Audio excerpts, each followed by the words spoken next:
ನಮಸ್ಕಾರ, ನಾನು ಹರ್ಷಿತಾ ಭಟ್. 500 ರೂಪಾಯಿ ನೋಟ್ ನೋಡಿದಿರಾ? ನಿಮ್ಮ ಕೈಗೆ ಸಿಕ್ಕಿದ್ಯಾ ಆಲ್ರೆಡಿ? RBI ಅವರೇ ಸ್ಪಷ್ಟನೆ ನೀಡಿರೋ ಪ್ರಕಾರ 500 ರೂಪಾಯಿ ನೋಟ್ಗಳಲ್ಲಿ ಕೆಲವೊಂದು ತಪ್ಪುಗಳನ್ನ ಮಾಡಿದ್ದಾರೆ. ನನಗೆ ಸಿಕ್ಕಿರುವಂತ 2 ನೋಟ್ಗಳಲ್ಲಿ ಕೆಲವೊಂದು ತಪ್ಪುಗಳಿದೆ. ಅದನ್ನ ನೀವು ಯಾವ್ಯಾವ್ದು ಅಂತ ನೋಡಬಹುದು. ಗವರ್ನರ್ ಅವರ ಸೈನು ಈ ನೋಟ್ನಲ್ಲಿ ಗವರ್ನರ್ ಅವರ ಸೈನು ಈ ಪಟ್ಟಿಯಿಂದ ಮುಚ್ಚೋಗ್ಬಿಟ್ಟಿದೆ, ಹೈಡ್ ಆಗ್ಬಿಟ್ಟಿದೆ. ಅದೇ ನೀವು ಈ ನೋಟ್ನಲ್ಲಿ ನೋಡೋದಾದ್ರೆ ಗವರ್ನರ್ ಅವರ ಸೈನು ತುಂಬಾ ಚೆನ್ನಾಗಿ ಕಾಣ್ತಾ ಇದೆ ನಿಮ್ಗೆ. ಇದು ನಾನು ಕಂಡಿಡಿದಿರೋ ಮೊದಲನೇ ತಪ್ಪು.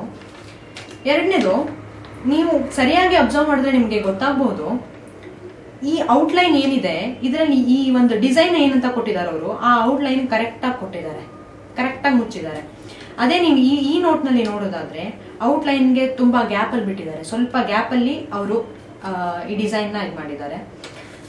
ಯಾರು ಯೋಚನೆ ಮಾಡುವಂತ ಪರಿಸ್ಥಿತಿ ಏನಿಲ್ಲ. ಇವಾಗ ಅವರೇ ಸ್ಪಷ್ಟನೆ ನೀಡಿರೋದ್ರಿಂದ ಈ ನೋಟ್ ಚಾಲ್ತಿಯಲ್ಲೇ ಇದೆ. ಜನ ಯಾರು ಹೆದರ್ಕೊಳ್ಳುವಂತ ಇದಿಲ್ಲ, ಅಥವಾ ಖೋಟಾ ನೋಟು ಅಂತ ಯಾರು ತಲೆ ಕೆಡ್ಸ್ಕೊಳ್ಳುವಂತ ಅಗತ್ಯ ಇಲ್ಲ. Thank you.